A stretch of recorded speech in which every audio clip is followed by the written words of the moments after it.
this lesson we'll work on our intermediate course, and here Unit 9, third part, 9.3, Vocabulary and Skills Development. Our goals are here: question a text, use phrasal verbs.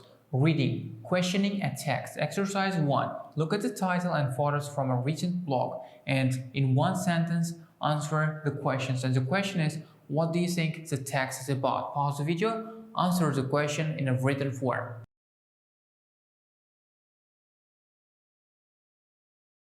And now let's look at the possible answer. And as you see, the headline is Seeing Faces, and pictures are objects with face-like structures, face-like similarities on them. And as you see, it's probably cognitive bias. It's our brain cognitive problem, or it's not a problem, it's just a misconception related to our cognition and our proneness to see faces and face-like shapes everywhere, and this is a bias that people possess. Exercise 2. Look at some of the key words from the block in the box below and change your sentence from exercise 1 if you need to. And the here words are faces, houses, love, meaning, museum, scientists, teapots, and website.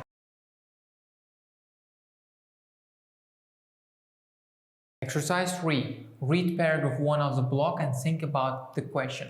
And now let's look at the possible answers. Well, I think I want from the text information about our cognitive behavior, how our brain works, and how our brain accomplishes to see faces, face-like structures when it's impossible to see, and how it can be manipulated to fool people or to change people's minds.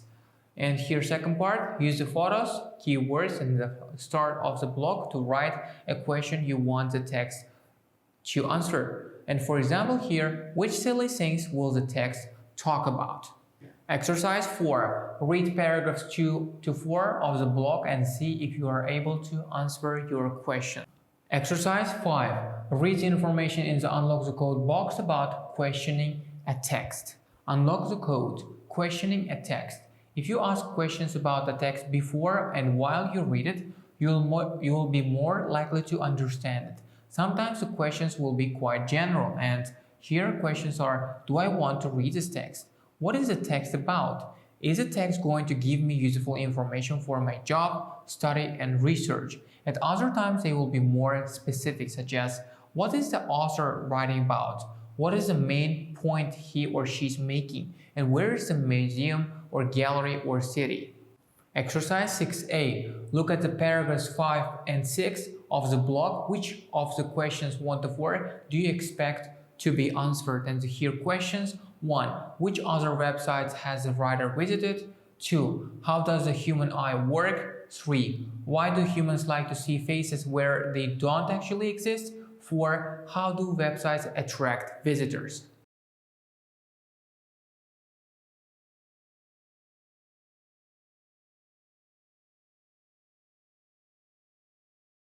And now let's look at the possible answers.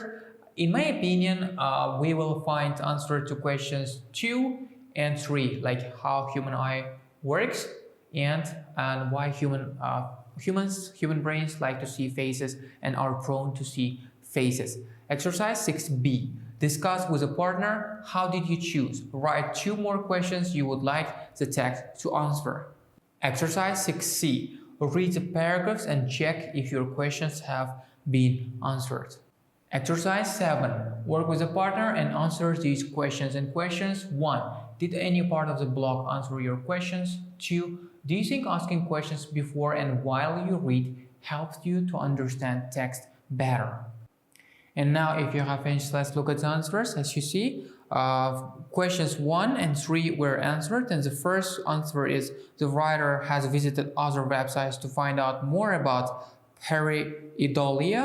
And 3. Thousands of years ago, being able to see faces may have helped us to survive, or perhaps it's natural to try to find meaning in shapes. Vocabulary and speaking.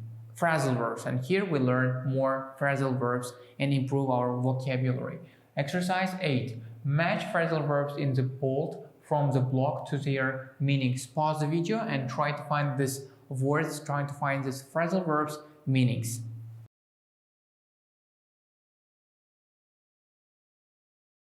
And now, if you have finished, let's check the answers. 1. I came across a website. It's D, find by chance. 2. We can't help making out faces where there aren't any. It is E, managed to see. 3. They started me thinking about why this happens. It is A, consider. 4. Scientists have come up with various ideas to explain it. It is C, find an answer. 5. Images were put up on a wall. It is B, fix and display. Exercise 9A, true or false, discuss the rules with a partner. And here 1. Phrasal verbs contain a main verb and or 1 or 2 particles like up or out. 2. They are very rare. 3. Some phrasal verbs can be separated by another word or words. Pause the video and find out whether these statements are true or false.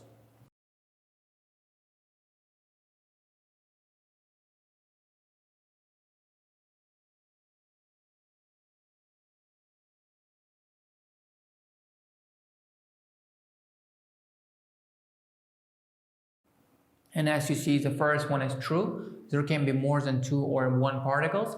2, they are very common, so that's why it's false. And third one, it can be separated by another word or words.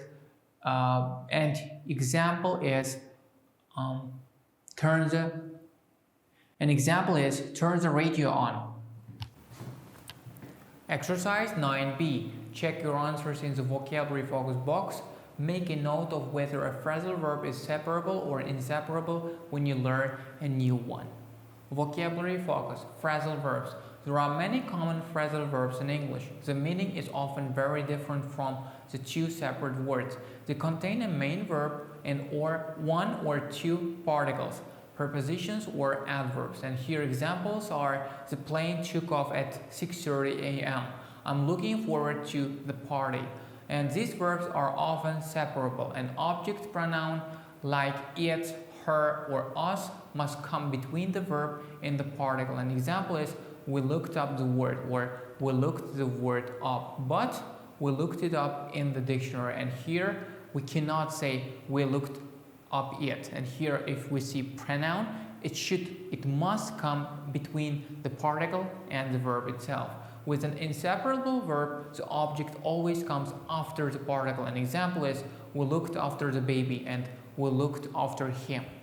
Exercise 10A. It's important to be able to hear phrasal verbs. Listen to the 8 sentences and write down the phrasal verbs. Pause the video, fill the gaps on your own.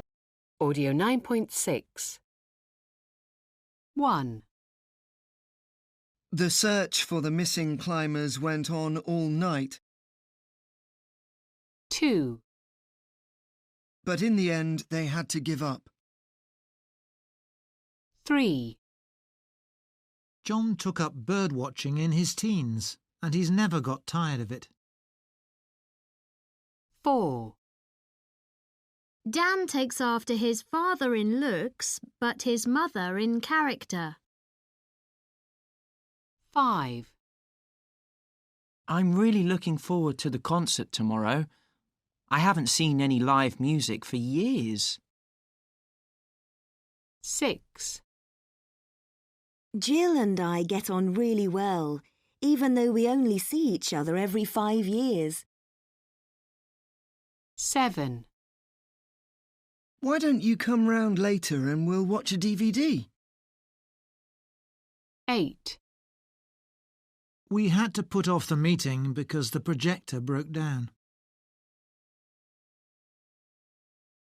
And now let's look at the answers. 1 is go on. 2, give up. 3, take up. 4, take after. 5, look forward to. 6, get on. 7, come round. 8, put off. Exercise 10B. Listen to the sentences again and decide what the phrasal verbs mean. Check your answers with a partner. Pause the video, try to find out the meaning of them. And now, if you have finished, let's look at the answers together. 1, go on means continue. 2. Give up means stop doing something. 3. Take up means start doing something. 4. Take after means look or behave like an older family member. 5. Look forward to means wait with pleasure for something to happen. 6. Get on means be good friends. 7. Come round means visit. 8. Put off means postpone, move something to a later time. Exercise 10C. When could you use the verbs in exercise 10A? Match them to situations, and situations are when you want to 1. Invite somebody to your house. 2. Talk about the future events that you are excited about.